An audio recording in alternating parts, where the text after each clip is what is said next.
మనం చూస్తున్నాం రెండు తెలుగు రాష్ట్రాల్లో ఎమ్మెల్యే కోట ఎమ్మెల్సీ ఎన్నికలకు సంబంధించి ఈసీ షెడ్యూల్ విడుదల చేసింది. దానికి సంబంధించిన నోటిఫికేషన్ మనం బిగ్ టీవీ స్క్రీన్ పైన చూస్తున్నాం. దీనికి సంబంధించి మార్చి 3న నోటిఫికేషన్ రానుంది. మార్చి 20న పోలింగ్, ఇక అదే రోజున కౌంటింగ్ చేసి రిజల్ట్ ని కూడా విడుదల చేస్తామని చెప్పి కూడా ఈసీ చెప్పడం మనం చూస్తున్నాం. తెలంగాణ ఏపీలోని మొత్తం 5 ఎమ్మెల్సీ స్థానాలకు కూడా ఎన్నికలు జరిగే అవకాశం కనిపిస్తుంది.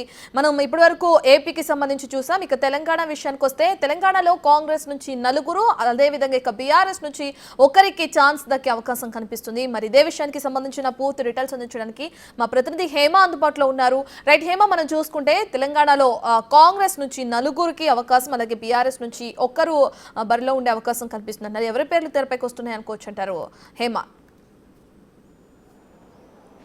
ఎస్, ఖచ్చితంగా ఎన్నో రోజుల నుంచి ఎదురు చూస్తున్నటువంటి ఆస్పిరెంట్స్లో ఒక్కసారిగా వెలుగు నింపింది. ఎందుకంటే మరికొద్ది రోజుల్లో ఎమ్మెల్యేలకు సంబంధించినటువంటి ఎమ్మెల్సీ ఎన్నికలు జరగబోతున్నాయి. ఈ నేపథ్యంలో ఎవరైతే ఇన్ని రోజుల నుంచి వెయిటింగ్ చేస్తున్నారో వాళ్ళంతా కూడా ప్రస్తుతం తమ తమ ఏర్పాట్లు చేసుకోవడానికి అయితే సిద్ధమవుతున్నారని చెప్పుకోవచ్చు. ఇక తెలంగాణ, ఏపీలో రెండు స్టేట్స్లో కూడా 5 మందికి సంబంధించినటువంటి ఎమ్మెల్సీ ఎన్నికలు జరగబోతున్నాయి. సో ఈ నేపథ్యంలో తెలంగాణలో 5 ఖాళీలు జరగబోతున్నాయి. 5 ఖాళీల్లో కూడా ఇటు ఎన్నికలు జరగబోతున్నాయి. అయితే ముఖ్యంగా ఇటు మొత్తం 5 ఖాళీల్లో కూడా 4 కాంగ్రెస్కి, 1 బీఆర్ఎస్కి వచ్చేటటువంటి అవకాశం కనిపిస్తుంది రేషియో ప్రకారం. ఇక ఒక్కసారిగా కాంగ్రెస్లో 4 ఎమ్మెల్సీలు కైవసం చేసుకునేటటువంటి అవకాశం ఉంది. సో ఈ నేపథ్యంలో రీసెంట్గా జరిగినటువంటి బీసీ కులగణను బేస్ చేసుకొని మొత్తం అన్ని సామాజిక వర్గాలకు సంబంధించినటువంటి వాళ్లకు న్యాయం చేస్తూ ఆ విధంగా సీట్లు ఇవ్వాలి అంటూ కూడా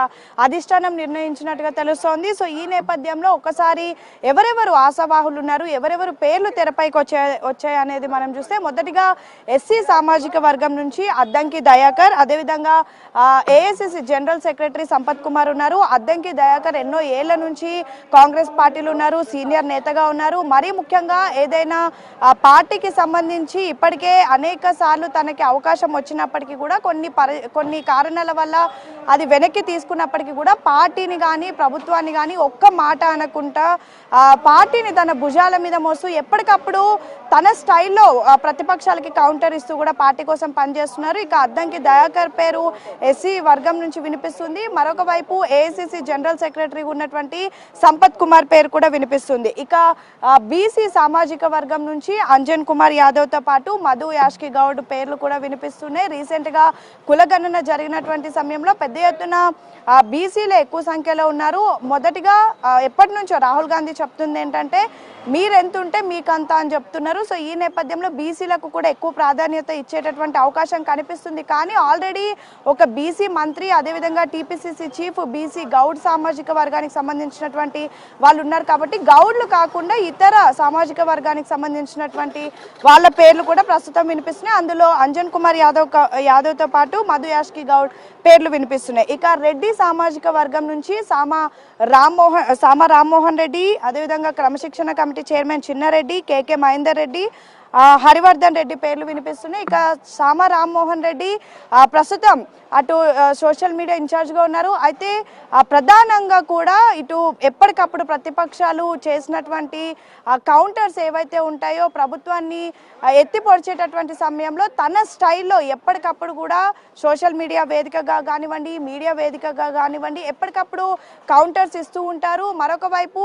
ప్రస్తుతం ప్రభుత్వంలో ఏం జరిగినా సరే దాన్ని ప్రజల్లోకి తీసుకెళ్లేందుకు పెద్ద ఎత్తున రామ్మోహన్ రెడ్డి కూడా కృషి చేస్తున్నారు. సో రెడ్డి సామాజిక వర్గం నుంచి ప్రస్తుతం సామా రామ్మోహన్ రెడ్డి పేరు చాలా గట్టిగా వినిపిస్తుంది. అదేవిధంగా చిన్నారెడ్డి, కేకే మహేందర్ రెడ్డి, హరివర్ధన్ రెడ్డి పేర్లు కూడా వినిపిస్తున్నాయి. ఇక మైనారిటీ సామాజిక వర్గం నుంచి ఫహీం ఖురేషీ, ఫిరోజ్ ఖాన్, షబ్బీర్ అలీ పేర్లు కూడా వినిపిస్తున్నాయి. ప్రస్తుతం అన్ని సామాజిక వర్గాలకు సంబంధించినటువంటి కొంతమంది నేతల పేర్లు ప్రస్తుతానికి గట్టిగా వినిపిస్తున్నప్పటికీ కూడా ఆల్రెడీ ఓడిపోయినటువంటి నేతలకు ఇవ్వద్దు, కొత్త వారికి ఎంకరేజ్ చేయాలి, మరీ ముఖ్యంగా యూత్ని ఎంకరేజ్ చేయాలి అని కూడా అధిష్టానం భావిస్తున్నట్టుగా కూడా తెలుస్తోంది. సో ఈ నేపథ్యంలో ఎన్నికల షెడ్యూల్ విడుదలైంది. సో మరికొద్ది రోజుల్లో పేర్లు కూడా అనౌన్స్ చేసేటటువంటి అవకాశం కూడా కనిపిస్తుంది. ముఖ్యంగా తెలంగాణలో మొత్తం 5 ఖాళీలకు ఎన్నికలు జరగబోతున్నాయి. అందులో 4 కాంగ్రెస్ కైవసం చేసుకోబోతుంది. ఒకటి బీఆర్ఎస్కి, అంటే ఉన్నటువంటి రేషియో ప్రకారం ఒకటి బీఆర్ఎస్కి 4 కాంగ్రెస్కి వస్తే, ఇక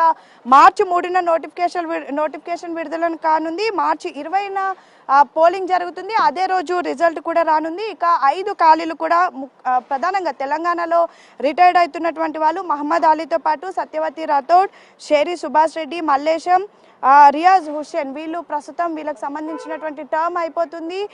ఈ నెల 29వ తారీఖు వీళ్ళకి సంబంధించినటువంటి టర్మ్ అనేది ముగిసిపోతుంది. సో ఈ నేపథ్యంలో ఎన్నికల నోటిఫికేషన్ వచ్చింది. సో మొత్తానికైతే కాంగ్రెస్ నుంచి బలంగా అన్ని సామాజిక వర్గాలకు సంబంధించినటువంటి వాళ్ళను న్యాయం చేసుకుంటూ కొన్ని పేర్లు వినిపిస్తున్నాయి. మరి ఇందులో అధిష్టానం వేటిని ఫైనల్ చేస్తుంది అనేది మాత్రం వేచి చూడాలి. మరీ ముఖ్యంగా యూత్ని, అదేవిధంగా పార్టీ కోసం ఎన్నో ఏళ్ల నుంచి కష్టపడుతున్నటువంటి వాళ్ళని, అదేవిధంగా ప్రభుత్వం అటు ప్రతిపక్షంలో ఉన్నప్పుడు కానీ ఇప్పుడు ప్రభుత్వంలో ఉన్నప్పుడు కానీ తమ రోల్ ఏ విధంగా ఉంది, ప్రభుత్వాన్ని పార్టీలోకి ప్రజల్లోకి తీసుకువెళ్ళడానికి ఎంత కృషి చేస్తున్నారు, అన్ని కోణాల్లో చూసి మాత్రం ఈ సీట్లు అనౌన్స్ చేసేటటువంటి అవకాశం కనిపిస్తోంది. రైట్ హేమ, మనం చూసుకుంటే బీఆర్ఎస్ నుంచి ఒకరికి ఛాన్స్ దక్కే అవకాశం కూడా కనిపిస్తుందన్నారు. మరి దానికి సంబంధించిన అప్డేట్స్ ఏ విధంగా ఉన్నాయి? అలాగే కాంగ్రెస్కి సంబంధిస్తే మీరు ఇప్పటికే చెప్పిన విధంగా కొత్త వారికి, యూత్కి అవకాశం ఇచ్చే నేపథ్యంలో మరి ఎవరి పేర్లు తెరపైకి వస్తున్న ఎవరికి అవకాశం ఇవ్వచ్చు అంటారు? ఖచ్చితంగా ఎక్కువ ప్రాధాన్యత, అంటే రాహుల్ గాంధీ చెప్తుంది ఏంటంటే ప్రధానంగా యూత్కి ఎక్కువ ఛాన్సెస్ ఇవ్వాలి. ఎందుకంటే మరొక 20 ఏళ్లను దృష్టిలో పెట్టుకొని కూడా పనిచేయాలి. రీసెంట్గా పిఎస్సి మీటింగ్ సమయంలో కూడా కేసీ వేణుగోపాల్ చెప్పిందంటే రానున్నటువంటి 20 ఏళ్లను దృష్టిలో పెట్టుకొని ఏ పనినైనా చేయండి, అటు టీపీసీసీ కార్యవర్గం కానివ్వండి, వర్కింగ్ ప్రెసిడెంట్లు కానివ్వండి, ప్రతి ఒక్కటిని కూడా ఎక్కువగా యూత్కి ఛాన్స్ ఇవ్వాలి అని భావిస్తున్నారు. అండ్ మోర్ ఓవర్ ఆల్రెడీ ఎమ్మెల్యేగా కానివ్వండి, లేదంటే ఇతర పోటీ చేసి ఓడిపోయినటువంటి వాళ్ళకు ఛాన్స్ ఇవ్వకుండా కొత్త వాళ్ళకు అవకాశం కనిపించాలి అంటూ కూడా ప్రధానంగా హైకమాండ్ భావిస్తుంది. సో ఈ నేపథ్యంలో ఇన్నేళ్ల నుంచి పార్టీకి పనిచేస్తున్నటువంటి వాళ్ళు లైక్ అద్దంకి దయాకర్ లాంటి వాళ్ళు కానివ్వండి, ఎన్నో ఏళ్ల నుంచి పార్టీ కోసం పనిచేస్తున్నారు, సీనియర్ లీడర్స్గా ఉన్నారు. వాళ్ళకు ఎటువంటి పొజిషన్ లేనప్పటికీ కూడా ఎప్పటికప్పుడు పార్టీకి అండగా నిలుస్తూ ప్రభుత్వాన్ని ప్రజల్లోకి తీసుకెళ్లేందుకు కృషి చేస్తున్నారు. సామా రామ్మోహన్ రెడ్డి విషయానికి వస్తే కూడా అంతే. ప్రతిపక్షాల నుంచి ప్రధానంగా అటు బీఆర్ఎస్ నుంచి కేటీఆర్ కానివ్వండి, లేదంటే వాళ్ళ సోషల్ మీడియాల నుంచి ఎటువంటి కౌంటర్స్ వచ్చినా వెంటనే రియాక్ట్ అవుతున్నారు. ఇలా ఏ విధంగా అయితే పార్టీకి పనిచేస్తున్నటువంటి వాళ్ళకు అవకాశం ఇచ్చేందుకు హైకమాండ్ చూస్తుంది. మరి బీఆర్ఎస్ నుంచి ఎవరి పేరు తెరపైకి వస్తుందా అనేది మాత్రం ప్రస్తుతం ఆసక్తి నెలకొందని చెప్పుకోవచ్చు. ఎందుకంటే గ్రాడ్యుయేట్ టీచర్స్ ఎన్నికల్లో వాళ్ళు పోటీ చేయడం లేదు. మరి ఎమ్మెల్సీకి సంబంధించినటువంటి ఎన్నికల్లో పోటీ చేస్తారా లేదా ఇందులో కూడా వెనక్కి తగ్గుతారా అనేది మాత్రం చూడాలి. Right, thank you Hema.